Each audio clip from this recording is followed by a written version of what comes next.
속죄제사는 죄를 지었을 경우 반드시 그 죄를 씻기 위해 드려야 하는 의무제사입니다. 3강에서 설명드렸듯이 이 제사로 속죄할 수 있는 죄는 부지 중에 지은 죄입니다. 이는 의도하지 않은 죄를 가볍게 보지 말라는 가르침과 함께 실질적인 죄사함의 의식을 통해 그러한 죄를 반복해서 짓지 않겠다는 다짐을 하게 합니다. 속죄제사는 누가 죄를 범했냐에 따라 다음 4가지 형태로 구분됩니다. 첫째로 대제사장이 죄를 범했을 때 드리는 대제사장의 속죄제사가 있습니다. 두 번째, 회중이 죄를 범했을 때 드리는 회중의 속죄제사가 있습니다. 세 번째로 족장이 죄를 범했을 때 드리는 족장의 속죄제사가 있고요.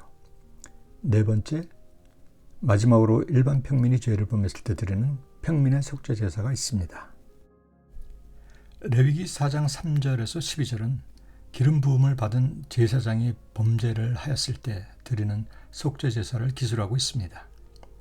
여기서 기름 부음을 받은 제사장이란 전통적으로 대제사장을 의미합니다. 대제사장도 연약한 인간이기에 죄에서 자유롭지 못합니다. 그가 부지 중에 범죄를 하여 백성에게 죄를 가져다 주게 되면 대제사장은 속죄제사를 드려야 합니다. 그는 흠없는 숫송아지를 속죄 제물로 삼아 안수를 한 후에 피를 뽑아 성소의 휘장 앞에 7번 뿌리고 또 그 피를 향단불에 바르고 나머지 피는 번제단 밑에 붓습니다. 그리고 콩팥과 기름을 취하여 번제단에 불사르고 나머지 모든 고기와 가죽을 진 밖에 재버리는 곳에서 불사릅니다. 대제사장 속죄제사의 큰 특징은 속죄제물의 콩팥과 기름을 제외한 나머지는 모두 진 밖에서 태워버린다는 것입니다. 두 번째는 회중의 속죄제사입니다. 이것은 회중이 부지 중에 죄를 지었을 경우에 드리는 제사입니다. 여기서 회중은 사무엘상 14장 32절에서 보듯이 일반적으로 이스라엘 백성 전체를 의미합니다. 회중의 장로들이 숫송아지의 안수를 하고 그것을 잡아 피를 뽑아 대제사장에게 건네주면 나머지는 대제사장 속죄제사와 동일하게 진행됩니다. 여기서 주목할 것은 대제사장의 속죄제사와 회중의 속죄제사에는 2가지 특징이 있다는 것입니다. 첫째, 두 제사의 모든 절차가 똑같고 두 제사 모두 속죄제물로 숫송아지를 드린다는 것이지요. 이것은 대제사장과 백성이 연합되어 있음을 암시하고 있습니다.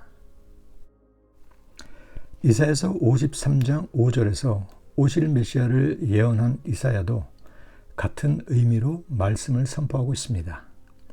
우리의 허물은 그분의 찔림과 우리의 죄악은 그분의 상함과 우리의 평화는 그분의 징계와 우리의 나음은 그분이 채찍에 맞는 것과 연합되어 있다는 것입니다.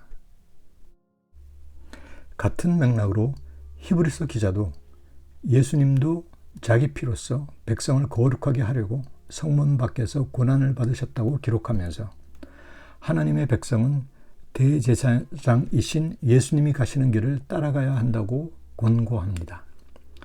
이 말은 하나님의 백성인 크리스천들도 예수님의 길을 따라가므로 예수님과 연합해야 한다는 것입니다.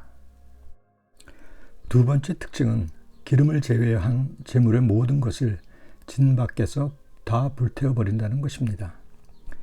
여기가 바로 족장 및 평민의 속죄제사와 구별되는 지점입니다. 족장과 평민의 속죄제사에서는 기름 외의 모든 고기는 제사장들이 먹습니다.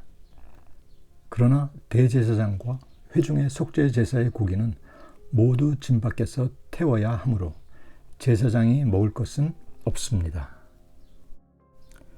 그래서 히브리서 기자는 백성을 위한 속죄제사는 장막에서 섬기는 자들, 즉 제사장들이 먹을 권한이 없는 제사라고 표현합니다. 그 이유는 제를 위한 짐승의 피는 대제사장이 가지고 성소에 들어가고 그 육체는 영문 밖에서 불사르기 때문입니다. 이는 대제사장이신 예수님의 속죄 사역을 사역자들이 자신의 배를 불리는데 사용해서는 안 된다는 것을 알려주고 있습니다. 속죄 제사 속에 숨겨진 이런 뜻을 오해했던 이스라엘은 죄사함이 권력이 되고 부를 축적하는 수단으로 전락하여 패망의 길을 걷게 됩니다. 유다 말기에 예레미야는 제사장들이 권력으로 백성을 다스리며 백성은 그것을 좋게 여겼다고 한탄했습니다. 미가 선지자도 제사장들이 삭슬 받고 백성들에게 교훈을 가르쳐 주었다고 꼬집으며 예루살렘의 멸망을 예언하였습니다. 세 번째는 족장의 속죄 제사입니다. 족장이 부지 중에 죄를 범하였을 경우 수염소를 제물로 가져와서 안수를 한 후에 피를 뽑아 제사장에게 줍니다. 제사장은 피를 번제단 뿔에 바르고 남은 피는 번제단 밑에 쏟습니다.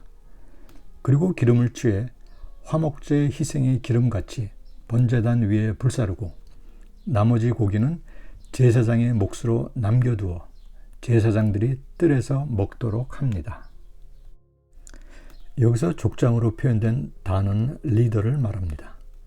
그것은 각 지파의 족장 및 장로들 그리고 사사, 왕, 기타 지도자들을 의미합니다. 사실 죄를 지었을 때 속죄 제사를 드린다는 것은 사람들에게 자신이 죄 지었음을 인정하는 행위입니다. 더구나 부지 중에 지은 죄이기에 다른 사람들 앞에서 밝히지 않아도 된다고 생각할 수도 있습니다. 그것이 지도자에게 해당될 때는 더욱 그렇습니다. 어떤 형태로든 권력을 가진 자는 자신의 잘못을 숨기려 하기 때문이지요. 그렇기에 족장의 속죄 제사를 통해 우리는 하나님이 리더십의 자질로 항상 말씀을 가까이 하여 하나님의 계명을 잘 숙지할 뿐만 아니라 자신이 잘못했을 때 인정하는 정직함과 겸손함을 염두에 두고 계심을 알 수 있습니다. 마지막으로는 평민 개개인의 속죄 제사입니다. 평민이 부지 중에 죄를 범하였을 경우 그는 암염소나 암양을 제물로 가져와야 합니다. 나머지 진행 절차는 족장의 속죄 제사와 동일합니다. 이렇게 볼 때 족장의 속죄 제사와 평민의 속죄 제사의 특징은 앞선 두 가지 제사와는 달리 제사장들이 성막들에서 고기를 먹어야 하는 것입니다. 지금까지 살펴보았듯이 속죄 제사는 하나님과의 관계를 회복하기 위한 것입니다. 즉, 희생제사를 통해 하나님과의 관계 안으로 들어가는 것이죠. 그러므로 성경에서 말하는 모든 죄는 1차적으로 하나님과 연결됩니다. 그래서 보디발의 아내가 유혹해 왔을 때 요셉이 제일 먼저 한 말은 하나님께 어떻게 득죄할 수 있겠느냐는 것이었습니다.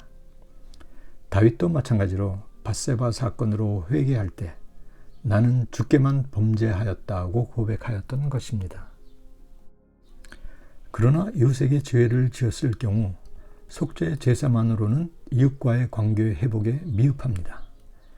실제로 우리는 하나님과의 관계 못지않게 이웃과의 관계도 중요한 세상 속에 살고 있습니다. 그래서 하나님은 그런 경우 이웃에게 보상을 해주는 속건 제사를 명하셔서 우리가 이웃과의 관계를 회복할 수 있도록 해주셨습니다. 이웃을 사랑하라고 하신 하나님은 이웃과의 관계 회복 또한 중요시 하셨음을 알 수 있습니다. 히브리어로 아샴이라 불리는 속건 제사는 하나님이나 사람에게 죄를 범하였을 때 그에 상응하는 손해배상을 해야 하는 제사입니다.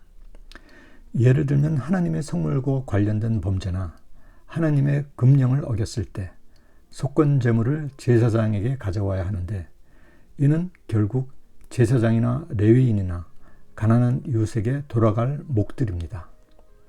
아울러 이웃에게 해를 줄 수 있는 사체 접촉이나 피부병 같은 몸의 부정함을 야기시킬 때도 속건제를 드려야 합니다. 그리고 이웃에게 실질적인 손해를 입혔을 때는 손해액의 20%를 더한 속건제물을 피해자에게 돌려주고 속죄 제사를 드려야 합니다. 이렇게 보면 속건 제사는 우리가 죄를 지은 후 단지 회개를 했다고 끝나는 것이 아니라 회개의 열매를 맺도록 가르치고 있습니다.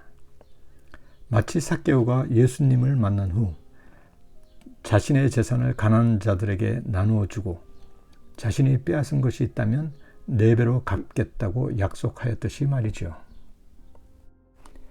그러므로 속죄 제사가 죄를 고백하고 회개함으로 하나님을 향한 사랑을 보여주는 것이었다면 속건 제사는 회개의 열매를 통해 이웃을 향한 사랑을 실천하는 제사임을 알 수 있습니다. 불행히도 이러한 속건 제사의 의미를 제대로 이해하지 못했던 이스라엘은 속죄 제사로 하나님께 용서를 받았다고 생각하면서 정작 자신이 피해를 준 당사자의 아픔은 외면하여 하나님의 노여움을 샀습니다. 안타깝게도 현대의 일부 크리스천들도 회개의 의미를 오해하여 피해를 당한 이웃에게 용서를 구하는 일은 안 해도 되는 일 정도로 가볍게 생각하고 있습니다. 그리고 자신은 회개를 통해 하나님께 이미 용서를 받았으므로 이웃에게는 용서를 구할 필요가 없다고 주장하는 어리석음을 범합니다. 여기가 바로 이웃을 사랑하라는 주님의 말씀을 기억해야 하는 지점입니다.